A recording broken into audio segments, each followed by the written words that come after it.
Welcome to the Chronicles Reports. I am your host, Chronicles.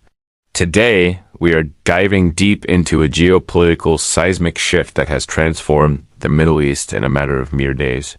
We are witnessing contemporary history in the making, a moment where years of delicate diplomacy have been shattered by the roar of missiles and the silence of closed shipping lanes. In early March 2026, the world entered what experts are now calling a post-Rapprochement era. Following a joint military operation launched by the United States and Israel against the Islamic Republic of Iran, Tehran responded with a series of strikes across Gulf Arab nations. But these were not merely strikes on military assets.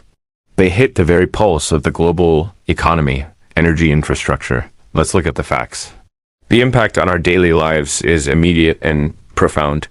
As of this report, the Strait of Hormuz is closed, a narrow but vital waterway that handles roughly 20% of the world as energy supply. This closure has sent energy prices soaring globally, forced schools to shutter their doors, and is testing the safe haven status of global hubs like Dubai, Manama, and Doha. As foreign workers begin to depart, we must realize this is not just a regional skirmish. It is a global economic emergency. To truly understand this escalation, we must analyze the historical and cultural roots of this conflict. We cannot simply look at the headlines. We must look at the arguments being made by the key players and the history behind them. From the Iranian perspective, articulated by scholars like Professor Fuad Izadi, this is viewed as a matter of national survival. The Iranian argument is rooted in a deep-seated fear of Balkanization, the historical concern that external powers aim to disintegrate Iran as a sovereign state. The linguistic and cultural roots of this argument go back to the 1979 revolution and the intense trauma of the Iran-Iraq War. This history has birthed the strategy of forward defense, a doctrine intended to create a significant cost for any entity attacking them. Iranian officials frame their actions through this lens, arguing that targeting U.S. bases in neighboring countries is a legitimate response to what they designate as terrorist organizations. However, there is a powerful counter-argument based on sovereignty and betrayal presented by the Gulf Cooperation Council, GCC. Leaders in Saudi Arabia, Kuwait, and the UAE are expressing profound outrage. The reason? They spent the last several years investing heavily in de-escalation and rapprochement. Dr. Badr al-Saf from Kuwait University highlights that Gulf states explicitly informed the U.S. that their airspace and bases were not to be used for attacks on Iran. They sought a shared region of common prosperity.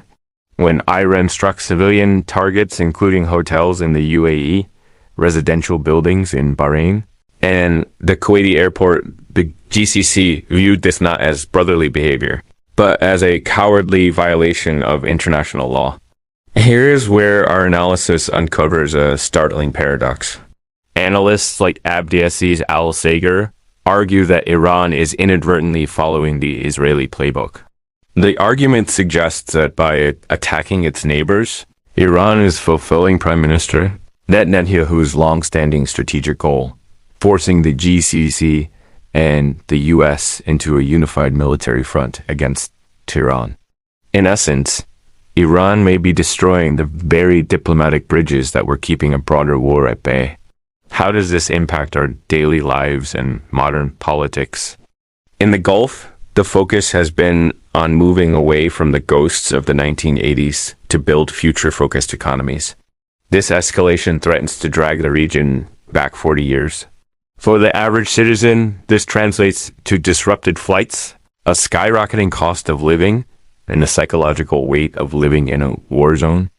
We must also illustrate the potential influences on the personalities making these decisions.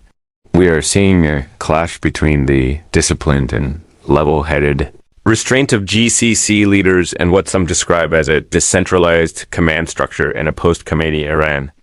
Saudi leadership, for example, has utilized proactive diplomacy in Washington to mitigate the negative whims of shifting U.S. administrations. So, what is the Chronicles report's final analysis? The 2026 escalation is a tragic failure of diplomacy where scorched earth tactics are replacing shared prosperity.